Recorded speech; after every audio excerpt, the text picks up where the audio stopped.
যে ভারত এবং ভারতের যে বাংলাদেশ নীতি, ভারতের বিভিন্ন রাজ্যে বাংলাদেশের উপ হাই কমিশন সহ বাংলাদেশের জাতীয় পতাকার বিরুদ্ধে যে অবমাননামূলক আচরণ করা হয়েছে, অগ্নিসংযোগ করা হয়েছে এবং ভারতীয় মিডিয়া এবং ভারতীয় রাষ্ট্রের বিভিন্ন দায়িত্বশীলদের পক্ষ থেকে বাংলাদেশ বিষয়ে যে বক্তব্যগুলো এসেছে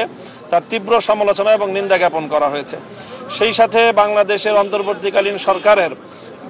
ভারতের এই আগ্রাসী মনোভাবের বিরুদ্ধে যে আত্মমর্যাদাপূর্ণ যে সাহসী পদক্ষেপ, সেই সাহসী পদক্ষেপের সাথে সকল রাজনৈতিক দল সংহতি প্রকাশ করেছে এবং তাদেরকে সাহস জুগিয়েছে এবং ভবিষ্যতে যে কোনো রাষ্ট্রীয় পদক্ষেপের সাথে, সরকারের পদক্ষেপের সাথে সকল রাজনৈতিক দলগুলো একমত থাকবে এবং তারা সংহতিতে থাকবে, এই প্রতিশ্রুতি দেওয়া হয়েছে। সেই সাথে আন্তর্জাতিক গণমাধ্যমে ভারতের এই যে অপপ্রচার, সেই অপপ্রচারের বিরুদ্ধে বাংলাদেশের অবস্থান তুলে ধরার জন্য বাংলাদেশের স্থানীয় জাতীয় গণমাধ্যম এবং আন্তর্জাতিক গণমাধ্যমে রাষ্ট্রকে, সরকারকে যথাযথ ভূমিকা পালন করার জন্য এবং নিজেদের অবস্থান এবং বাংলাদেশের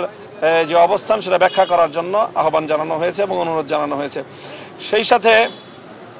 একটি যে কোনো সিম্বলিক ঐক্য প্রকাশ করার জন্য রাষ্ট্রের পক্ষ থেকে যে কোনো একটা উদ্যোগ গ্রহণ করা হবে, এরকম একটি মতামত এসেছে এবং সরকারের পক্ষ থেকে সিদ্ধান্ত জানানো হলে আমরা সকলে ঐক্যবদ্ধভাবে তার সাথে আমরা অংশগ্রহণ করব। আমরা ঐক্যবদ্ধভাবে কোনো গোষ্ঠীও নয়, বরং বাংলাদেশের স্বাধীনতা এবং সার্বভৌমত্বের প্রশ্নে সকল সংকীর্ণতার ঊর্ধ্বে বাংলাদেশের প্রশ্নে যারা আমরা ঐক্যমত, 5ই আগস্টের পর থেকে যারা বাংলাদেশকে নতুন বাংলাদেশ হিসাবে গড়ে তুলবার স্বপ্ন দেখছি, তারা সকলে ঐক্যবদ্ধভাবে আগামী দিনে বাংলাদেশকে আমরা রিপ্রেজেন্ট করব, সেই বিষয়ে আমাদের সকলের মধ্যে ঐক্যমত প্রতিষ্ঠিত হয়েছে। সেই সাথে আমরা বিশেষভাবে যে মতামতটি দিয়েছি সেটি হলো যে আন্তর্জাতিক অঙ্গনে বাংলাদেশের যে সকল মিত্র রাষ্ট্রগুলো রয়েছে, বিশেষ করে ভারতের চারিপার্শ্বে যে সকল রাষ্ট্রগুলো থেকে ভারত তার পররাষ্ট্রনীতির কারণে উৎখাত হয়েছে এবং সেখান থেকে প্রত্যাখ্যাত হয়েছে, শ্রীলঙ্কা, মালদ্বীপ, নেপাল সহ আন্তর্জাতিক বিশ্বের অন্যান্য রাষ্ট্রগুলোর সাথে সংহতি গড়ে তুলে ভারতের এই